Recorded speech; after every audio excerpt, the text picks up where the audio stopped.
Okay, hello everyone. I'm very pleased to introduce the speaker of today, Professor James Joshi. James received his PhD in electrical and computer engineering from Purdue University 2 years ago.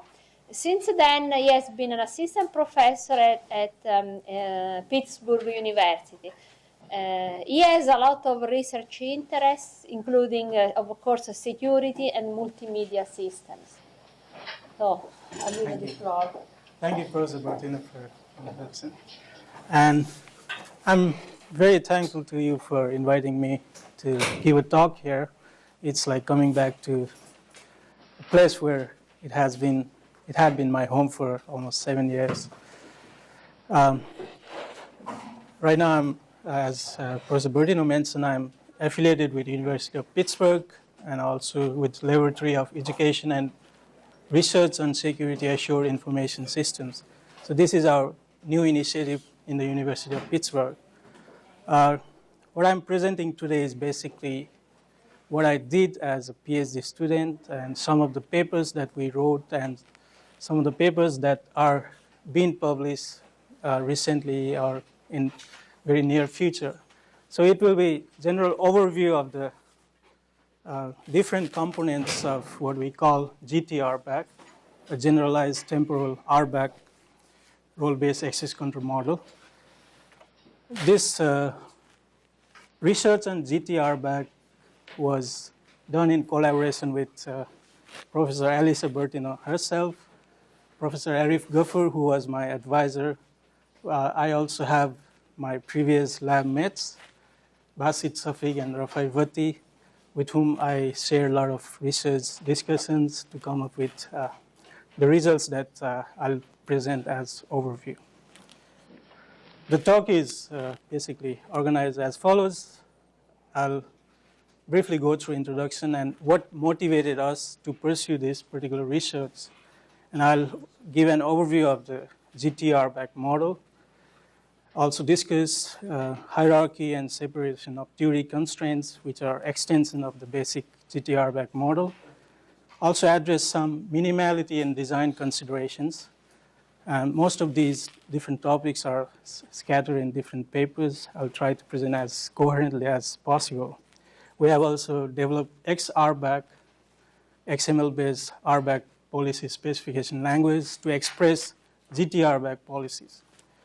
And lastly, I'll quickly go through related work and conclude. When we started the research, we really started trying to think what problems really are of significant importance. And we looked at various surveys, and one of the things that caught our mind was, in many surveys, you see insider attack as major threat. If you look at CSI, FBI surveys, which are often done on yearly basis or once in 2 years and so forth, it is indicated in most of the surveys that insider attack results in a lot of security breaches, pointing out the deficiencies in security management and access control solutions that employ, okay? And also, if you look at traditional discretionary and mandatory access control policies, a lot of limitations were attributed when we tried to apply those models in addressing security access control requirements of emerging applications. And we looked at many cases to see that time-constrained access is very critical to most of the applications coming up. If you further look into e-commerce security and web-based applications, many papers seem to indicate 3 basic requirements that are very much of critical importance while providing solutions that address those issues. One is tools and mechanisms which are needed to support the specification of access control policies. Secondly, most of the emerging systems have these workflow type of semantics that needs to be captured. And if you look at any workflow systems, we have the notion of task to be performed. And if you look at tasks, they are often time constrained and dependent on each other. They have separation of duty requirements. And usually tasks are associated with roles that people perform within one particular organizational context. So this generated our interest in role-based access control model, which seems to apply very well in the organizational context, where roles can be defined based on the functional requirements of any particular employee. Furthermore, if you look at e-commerce environment, secure federations of different organizations trying to achieve or provide higher level goals, services to customers. So there's a need for collaborating, sharing information, and how do you provide support for that kind of requirement? So basically we came down to what we call role-based access control modeling, and also because it has this intuitive notion of organizational functional roles, which defines what activities a particular user needs to carry out within a particular context within the organization. And I'm sure you are all familiar with role-based access control modeling. Role is basically considered as a collection of permissions, and based on that foundation, users can be assigned to roles that they need to assume to carry out a particular set of activities. And we can employ constraints on different aspects of the model, users to role assignment, roles with particular permission set, and roles to role relation indicated by hierarchy to generate particular policy requirements expressed as set of constraints. And several advantages have been attributed to role-based access control model. One of the key advantages is it allows efficient security management. You can define efficient role hierarchy to capture the requirement for distributing permissions. You can define administrative roles to define what kind of security administration particular set of users can perform to decentralize administration. Role-based access control, by specifying particular set of constraint, you can enforce very efficiently principle of least privilege so that you can minimize the damage that can result from misuse of privileges. Also, a lot of the separation of duty constraint requirements that we mentioned in workflow type of environment can be expressed very efficiently, very easily by employing constraints on role-based access control model components. Furthermore, RBAC has been shown to be able to express a very diverse set of policies, making it very suitable for most of the emerging applications. And we particularly have been advocating the fact that RBAC is probably the best solution if you want to try to do collaborative information sharing environment where access control policies from different systems, different domains need to be integrated. And if you look at roles or in the role-based access control model, you can see various examples where time is of crucial importance. For example, you could have part-time staff who needs to be properly restricted to work within a particular setting in a pre-specified interval of time. You could have day doctor who must be provided all the required set of permissions to carry out his duties within the hospital in that time. You could have in financial sector auditors who are assigned for auditing jobs for a particular duration, and within that duration you need to specify set of permissions that we can allow him to exercise. So these are some examples illustrating how time is becoming a very necessary component of policy specification. And based on this, we pursued role-based access control model that has time constraint efficiently captured in it. In our GTRBAC model, basically we have triggers, we have events that indicate what state change can occur.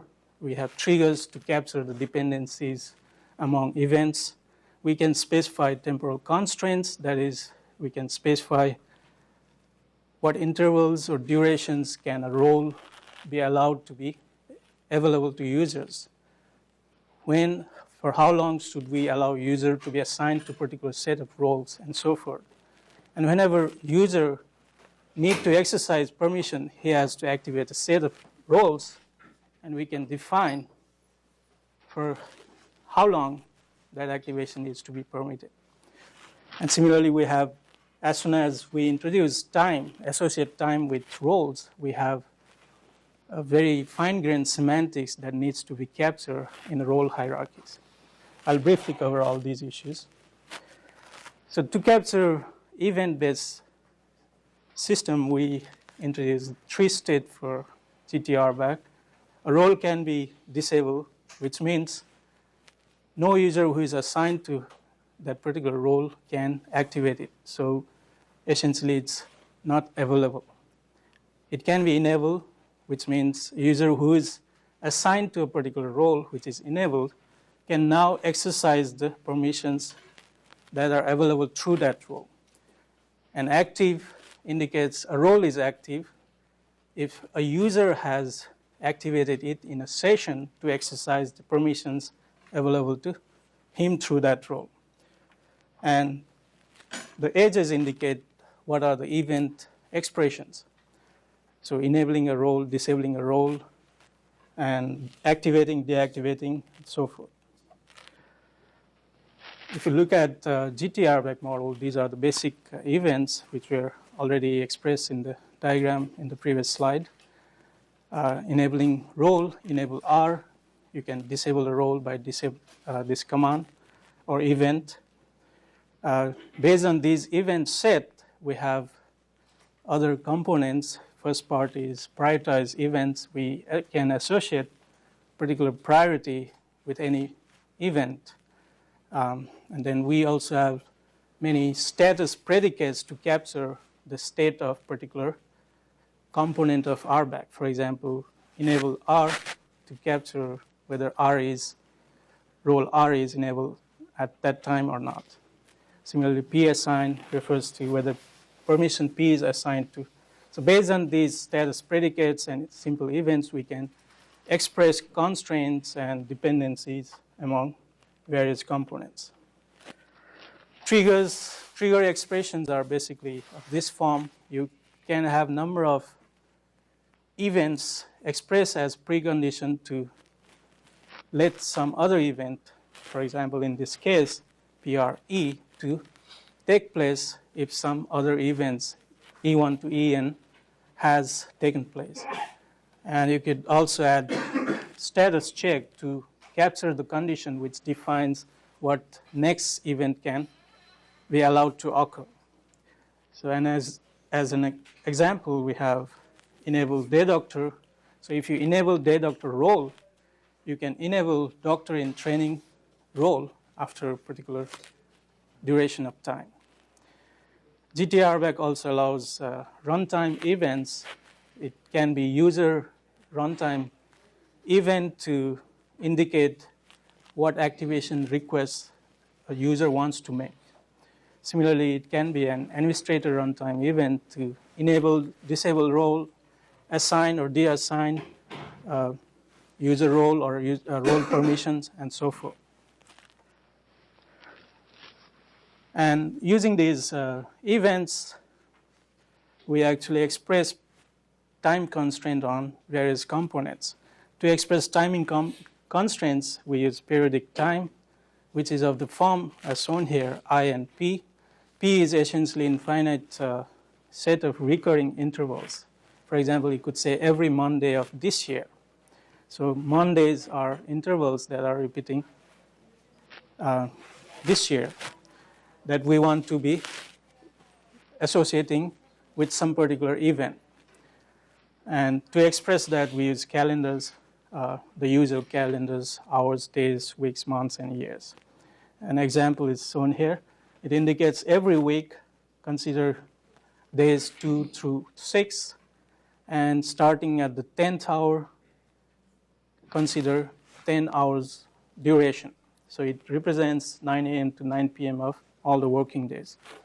So using this periodic time, we can express the temporal constraints on various components of GTRBAC. For example, in the first one, we are saying starting 2001, January 1st, enable day doctor in daytime. So daytime is a shortcut expression for the one we saw in the previous slide.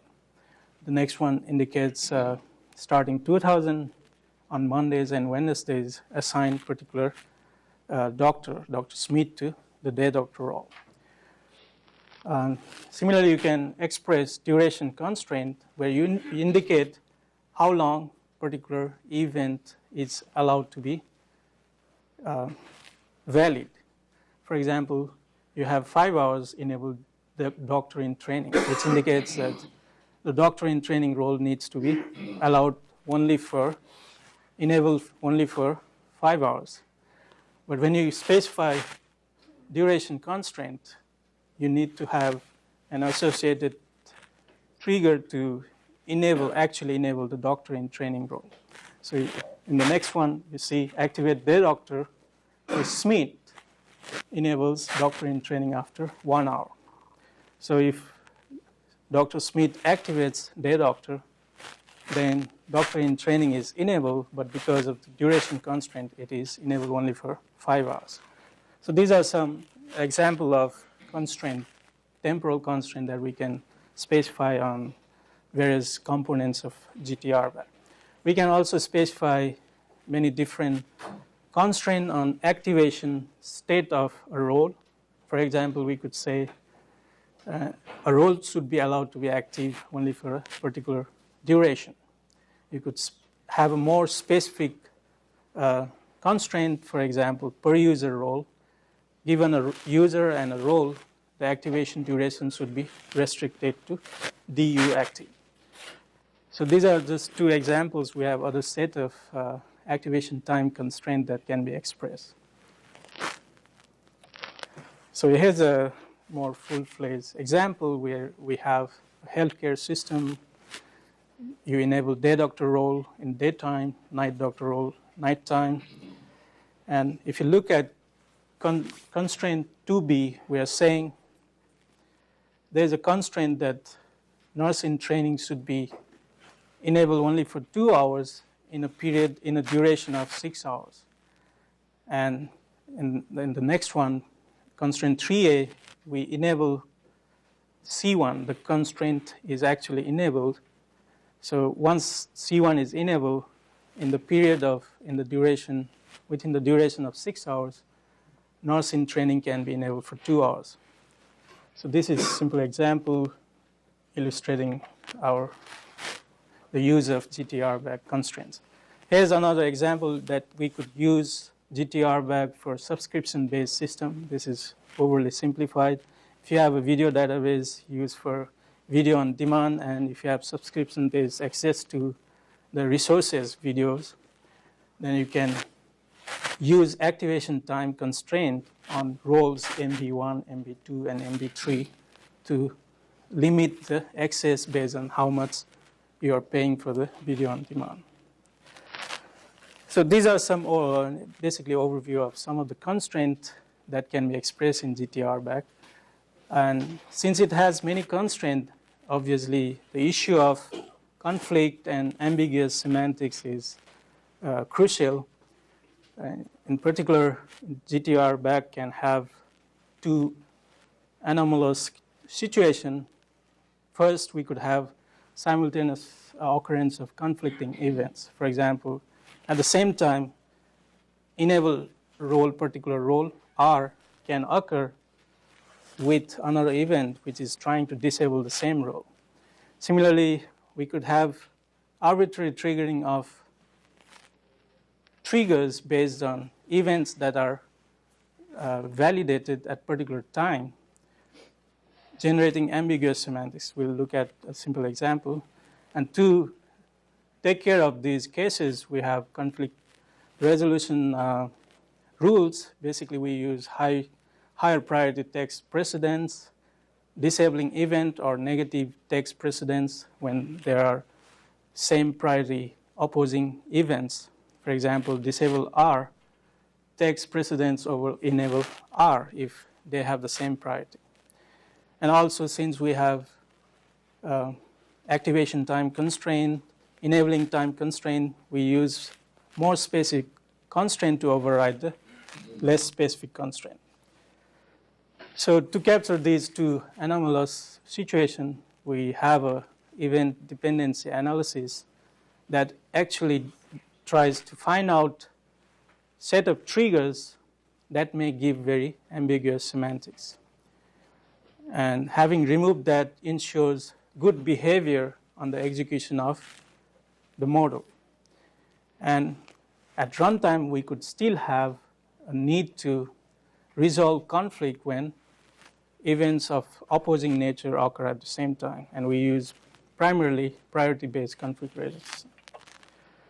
And we have categorized three types of conflicts in GTRBAC. Type 1 is essentially between events of same type but of opposing nature. So enable R and disable R are events trying to address the same issue, but they have different opposing effect.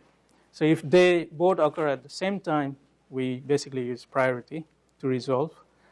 Type 2, there could be cases where dissimilar types of events, but somehow they oppose each other. For example, if there is an activation request to activate role R for you, and at the same time there is another event deassign R for you, we want to be able to resolve this case because you can't grant both the event request. And type 3, we could have constraint specifications that are themselves conflicting. For example, we could have two duration constraints where duration specification might be different for the same event, or you have different durations, but the opposing events are specified. And similarly, we could have per role specification, which is more specific, per user role specification, which is more specific than per role specification. So here we simply use more specific overrides the less specific case.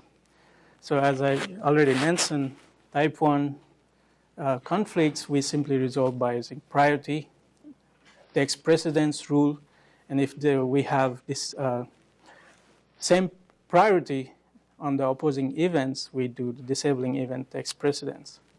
For type 2, activation event has lower precedence.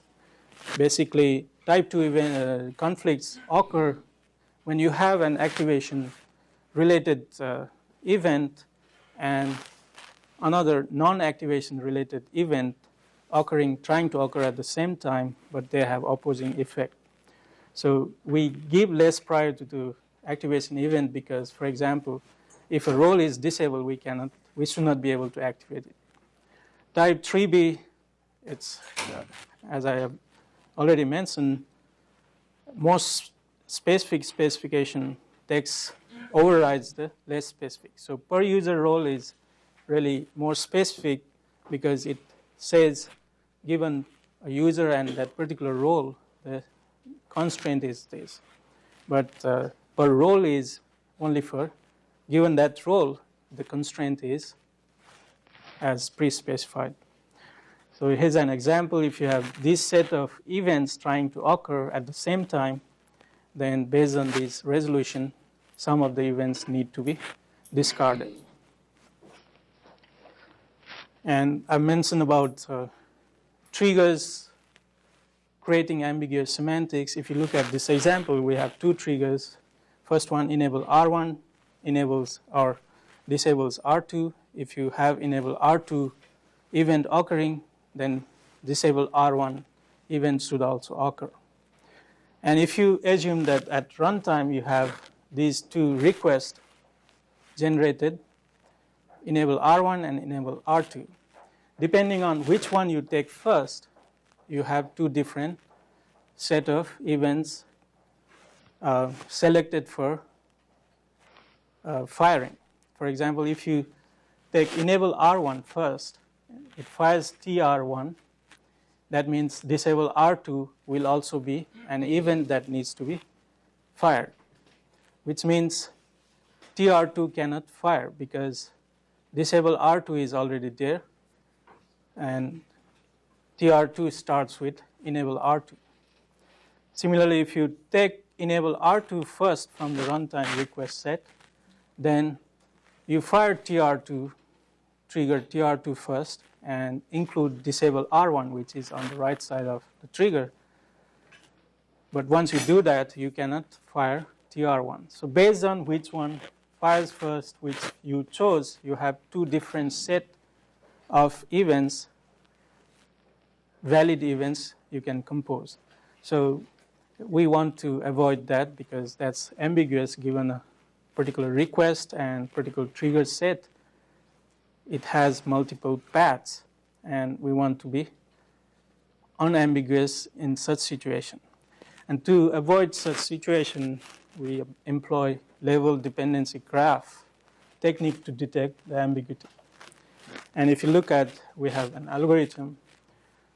If you look at the previous example with TR1 and TR2, it essentially generates, based on this algorithm, this directed graph with labels plus and minus. And by using analysis of this directed graph to find some cycles which have particular labels, we could identify those trigger set which can possibly generate ambiguous semantics. So the result basically is, if you have a set of triggers, we can say it is safe if the label dependency graph has no cycle with particular label. And it can be completed, the cycles can be detected in polynomial time. Now let's quickly overview role hierarchy. We needed to revisit role hierarchy because now we have roles with time constraint, and once roles have temporal duration, how two roles which are related through hierarchical relation changes the inheritance semantics. So if you remember, role hierarchy is there basically to allow a senior role to inherit permissions that junior roles have. But since senior and junior roles can themselves have different time intervals associated with them in which they can be enabled or disabled, the semantics can change significantly. So we looked at this issue. Basically, temporal role hierarchies, we tried to capture all the fine-grained semantics that can be introduced by having time constraint by separating the permission inheritance and role activation inheritance semantics. We'll quickly look at that. And also, this separation allows capturing the effects of the presence of temporal constraints in a much more fine-grained way. The separation basically gives us three different types of hierarchy. The first one is I hierarchy, which is simply a hierarchically related roles where senior inherits junior's permissions, but user who is assigned to a senior does not automatically cannot activate the junior roles. He can inherit the permission but cannot activate the junior roles. Role activation hierarchy is the dual of I hierarchy. Here, senior does not inherit junior's permissions, but anyone who is assigned to the senior can activate the junior. So he can, in effect, use the permissions that are available through juniors, but he has to actually activate that. So it has implications in cases where you use auditing system to determine accountability and so forth. And one other advantage with this kind of separation is you can specify separation of duty constraints on roles which may be hierarchically related, which was not possible when we employed single hierarchical semantics, which is actually the semantics given in the last one, IA hierarchy, which is the most common. If you look at standard RBAC model, that's the semantics employed. That is, senior inherits junior's permission. A user who is assigned to the senior can also activate juniors. Now, we talked about the different semantics that can arise. If you look at this diagram, you have software engineer role and programmer role, assuming that software engineer role is senior of programmer role, and P sub P is the permission set that is available through programmer role. Assuming that blue line interval indicates the time when the senior is enabled, and red indicating the time when the junior is enabled.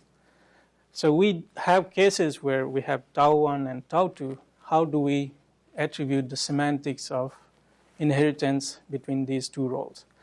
And to capture this, we introduce strongly restricted and weakly restricted temporal role hierarchies. In strongly restricted case, we allow inheritance to occur only when both the roles are enabled. So in tau 1, if you have inheritance hierarchy, the strongly inheritant, a restricted inheritance hierarchy denoted by IS, a user assigned to the senior role SE is not authorized for permission PP in the interval tau 1 where only the junior role was enabled. Similarly, if you look at activation hierarchy, it applies to the second case, that is, a user who is assigned to the senior role cannot activate a junior role in tau 2 because junior role is disabled, although senior role is enabled. So this is much more fine-grained semantics that we were able to capture. Similarly, if you look at weakly restricted, we do allow inheritance even though both the roles are not enabled at the same time. For example, if you look at I hierarchy, where permission inheritance is allowed, a user assigned to senior role is actually, I believe it's a typo, is actually authorized for PP in tau 2. Oh, that's fine.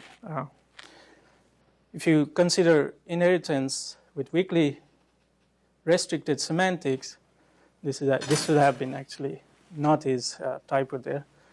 Even when both the roles are not enabled, you do allow inheritance. So even in tau 2, where the junior role was not enabled, you allow permission of the junior role, however, to be used by the senior role.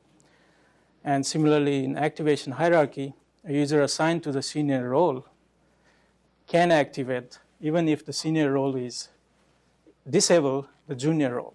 So by virtue of it being assigned to a role, even though that role is disabled, the junior role is available to the senior role. And what's the usefulness of this different sets of hierarchies? Here's one example. If you have day doctor role and night doctor role, and if you want to be able to have a part-time doctor role which can be a role that overlaps the two intervals like daytime and nighttime, you can efficiently represent this as a policy. If you look at the part-time doctor role, you have those greenish intervals indicated there. And The red indicates the day doctor role from 9 a.m. to 9 p.m. and so forth. So if you have strongly restricted inheritance hierarchy, and if you have a part-time doctor role, which is enabled from 3 p.m. to 6 p.m. and 7 a.m. to 10 a.m., you can easily capture this requirement, because by virtue of the inheritance being strongly restricted, if you look at 7 a.m. to 10 a.m., that interval for part-time doctor overlaps with day doctor and night doctor. So it automatically can retrieve the day doctor as well as night doctor role in the two sub-intervals. So you can have this high-level policy easily implemented in hierarchy. Also, we have a very long list of separation of duty constraints that can be expressed to capture different requirements. Actually, we have grouped that into these 6 categories: role-enabling SoDs. For example, you could say a particular group of role from a particular group of role. Maybe you want to make sure that node 2 is enabled at the same time or disabled at the same time. So that addresses both availability as well as restrictive constraint. Similarly, you can have user role assignment SoDs saying particular user cannot be assigned to 2 different roles. And the other SoDs that we can capture in GTRBAC include role permission, activation time SoDs, and also what we call possibilistic role activation or permission acquisition. So briefly on these two, possibilistic activation is needed when you have hierarchy structures.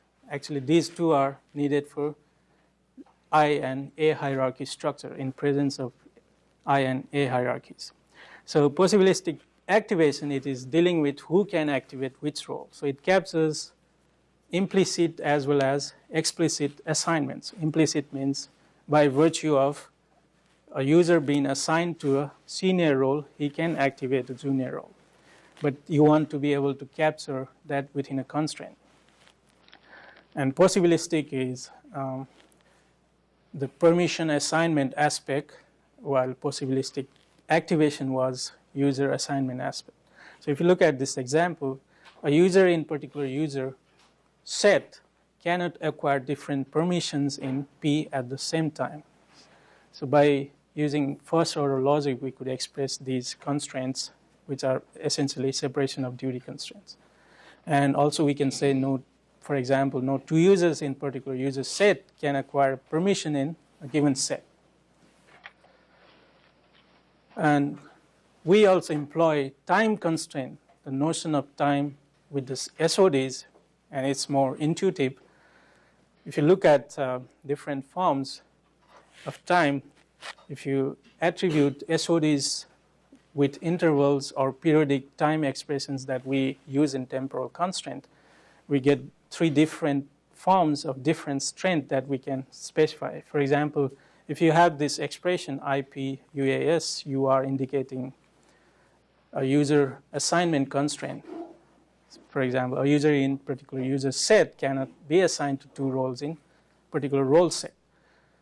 If you have this, you are associating set of intervals indicated by IP, which is periodic time expression as we use in the earlier constraint forms. That can be attributed to 3 different forms of semantics. The weak form is at any instant in that particular set of intervals, if a user is assigned to a particular role in R, at that instant he cannot be assigned to another role. So we're not saying that he cannot be assigned to another role within the same role set at another time instant. It's only concurrent assignment that is not allowed. Strong form is if you have IP, which is basically a recurring set of intervals, we're saying that if there is an instant in which a user is assigned to a role, for no other instant in that interval, he can be assigned to another role in that particular role set. So it applies to the whole interval, each of the intervals in IP. Still more form is extended strong form. That is, if a user has been assigned to a particular role at no time instant at all throughout the set of intervals in IP, he can be assigned to another role. Okay, I guess I have to fast forward. We also address minimality and design consideration. Basically, the purpose is we have introduced so many constraints so that we could capture very fine-grained policy specification. And is it really useful? So the issue we addressed was, is there a minimal model that can express the same policies that the full set of constraints can be used to model? And that brings in the issue of clarity of semantics versus complexity of specification, essentially usability aspect of the model. And we try to address this by trying to do some complexity analysis in terms of how many roles are needed, how many assignments are needed, how many temporal constraints are to be handled, because handling temporal constraint is a significant task, and what is the hierarchy, complexity of hierarchy structure, because that also adds some processing time. And we use this notion of activity equivalence. If C1 and C2 are two configurations, which has user set, role set, permission set, and role hierarchy as defined, as well as a set of constraints to enforce particular policy, you could represent the same thing in two different configurations of this tuple. That is, you have C1 and C2.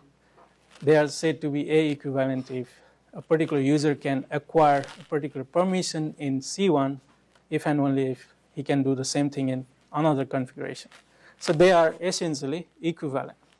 And by using this notion, we have created this family of A equivalent models where GTRBAC2 represents the basic, the complete set of constraints that we can specify. And at level 1, we remove one particular type of constraint. And level 0 is basically we have constraint only on role enabling. We don't have temporal constraint on assignments of user to role and role to permission and so forth. And we see that there are alternative representation because of A equivalence relations among different configurations that we can employ. And they have trade-offs in terms of how many roles are needed and so forth. So essentially, here's a quick example. If you have the first one on the left top, it specifies temporal constraint on user to role assignment. You can express the same thing by transferring the temporal constraint on roles, but you are creating more roles, but you are avoiding user to role assignment constraints.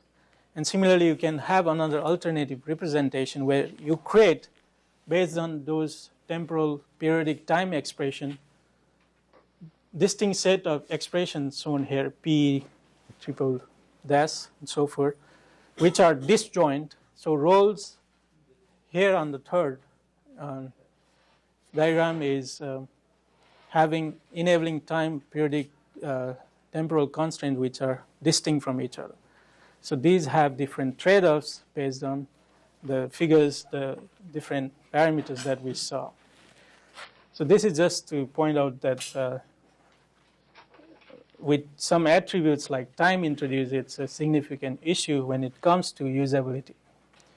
So I guess I'll forward to, we also have XML-RBAC specification language developed, and it can specify almost all of the constraints that we have we can express using GTRBAC model. And here's a snapshot of XML policy sheet, the high-level view, which has different components that can be employed.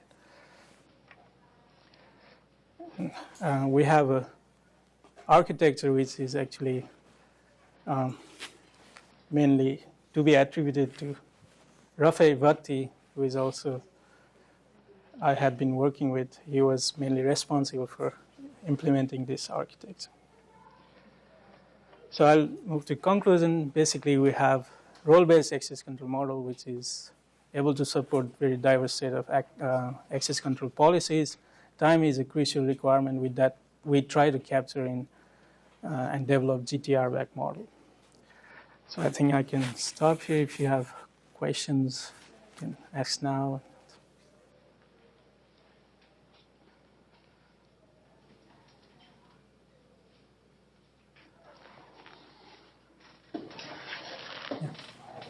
How is the implementation of that going? Implementation going? Yes. Yeah, we have implemented a prototype already. And one part we haven't included in this implementation is the complete set of SoD constraints. Because I just mentioned 6 categories, but each category has different number of constraints that you can express. So altogether, I think we have about 36 SoD constraint specification, which is a substantial work to implement. And that is one of the reasons we try to address the issue of expressiveness, minimality. Can we have a smaller set of constraints to express everything? Okay. Well, thank you very much.